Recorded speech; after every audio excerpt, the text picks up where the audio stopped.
Hi, this is just a quick update, kind of let you know where my holsters are at right now. I'm getting a lot of calls from people, a lot of emails, not phone calls, I'm sorry, but a lot of call for holsters that I don't have molds for. And I want to apologize for that. I do the best I can. I've got a lot of those blue mold guns and a lot of firearms of my own that I actually use to make holsters for people.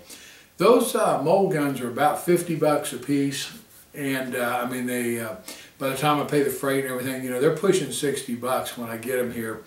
So, I just can't have them all. I apologize if you ask me about one and it's one that I don't have a mold for. It's not that I don't want your business. I promise you, I want your business. I'm grateful for the business that I get. But I just, as a hobby kind of a business, I can't afford to just buy $55 mold guns all the time. I get some local requests once in a while for guns that I don't have a mold for, which is the point of this video. I had a request for a holster for a Charter Arms Bulldog 44 Special. And first let me show you the firearm. I have it here is clear. As you can see, there's nothing in it. I got this gun yesterday, and as you can see, I made a insider holster for it, and nice combat clearance there. He wanted a little extra clearance. I got a little extra clearance on this one for him, probably a ½ inch, ¼ inch more than normal. But as you can see, I mean, it fits like a glove. It has retention. I'm gonna put my hand down here anyway, just because I don't want to buy the guy. I don't want to buy him a gun, but I mean, I'm shaking it. I mean, it obviously will come out if you shake it hard enough, but you can hear it, I think.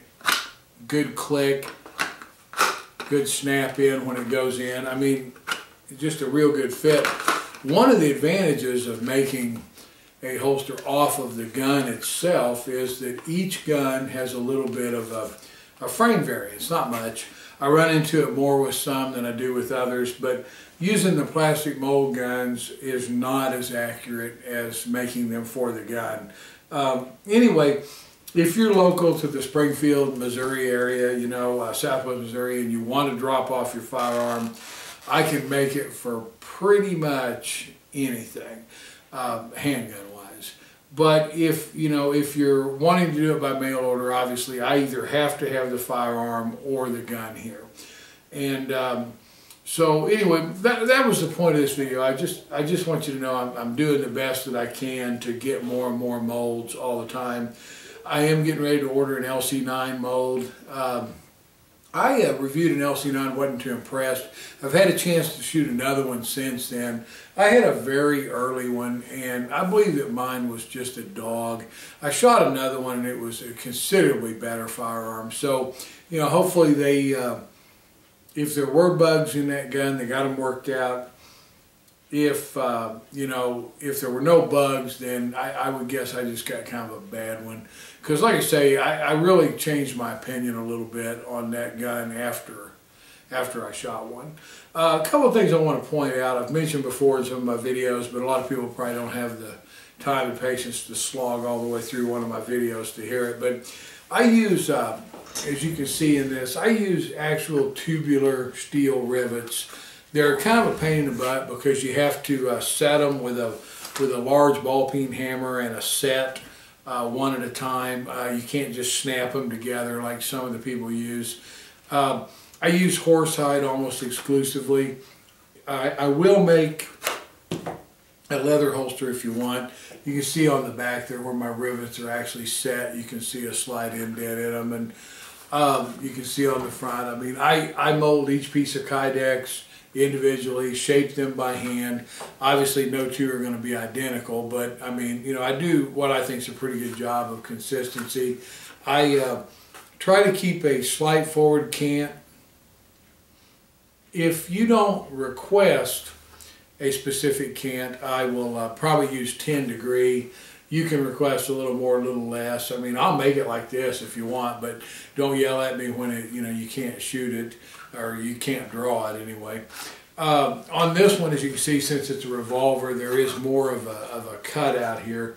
That's so that on the reholster it'll clear the cylinder and allow a guy to go in. Normally my automatics, I just go ahead and bring that across the top. But anyway, I'm kind of fighting off a yawn here. It's later in the day. I'm getting a little tired. But I just, like I said, I just want to touch base with you.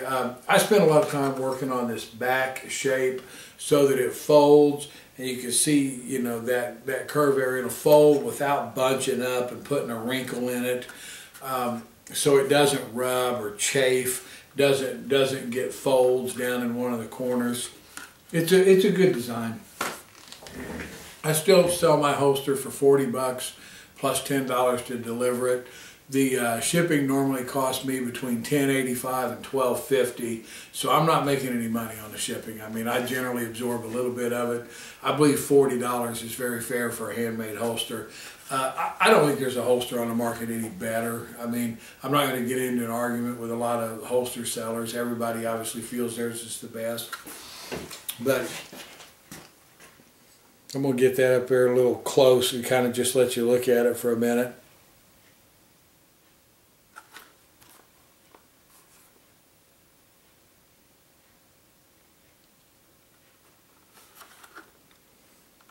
And as you can see, I mean, it's solidly on there. I mean, this thing, you can sit there and pull and flex. I mean, it's not coming off. Like I said, those rivets are hand set. I use steel clips. They're spring steel. I pay a lot of money for them. I could get cheaper clips, but I buy these. They're also tube riveted on. I don't use a lot of screws and things like that. I started out that way. Had problems. As the clips would move, the screws would work loose. If you really want screws in there, I'll put them in there for you. But on this, or I'll punch some extra holes. Or I'm pretty flexible to, you know, to try to accommodate my customers. But I tell you, almost all of the problems that I encounter with people not being happy with the fit or something like that are where they ask for a lot of unusual custom stuff. And I mean, if you ask me for a cant over here like this, you know, or 45 degrees or 45 degrees reverse, and you don't like the way it fits, you don't like the way it draws, I mean, don't blame me for it. You know, it just, you know, I'll do it, but I just recommend, you know, the standard, even with the top of the belt on the ride height, about 10 degrees. This one's a slightly less because it's a revolver, and I usually put just a little less on them. But about a 10-degree cant, you know, a good medium horsehide. I mean, horsehide's not as thick as leather, so a good medium stiff will, as you can see, still not be particularly thick. It'll mold right in and just fit you like a shell.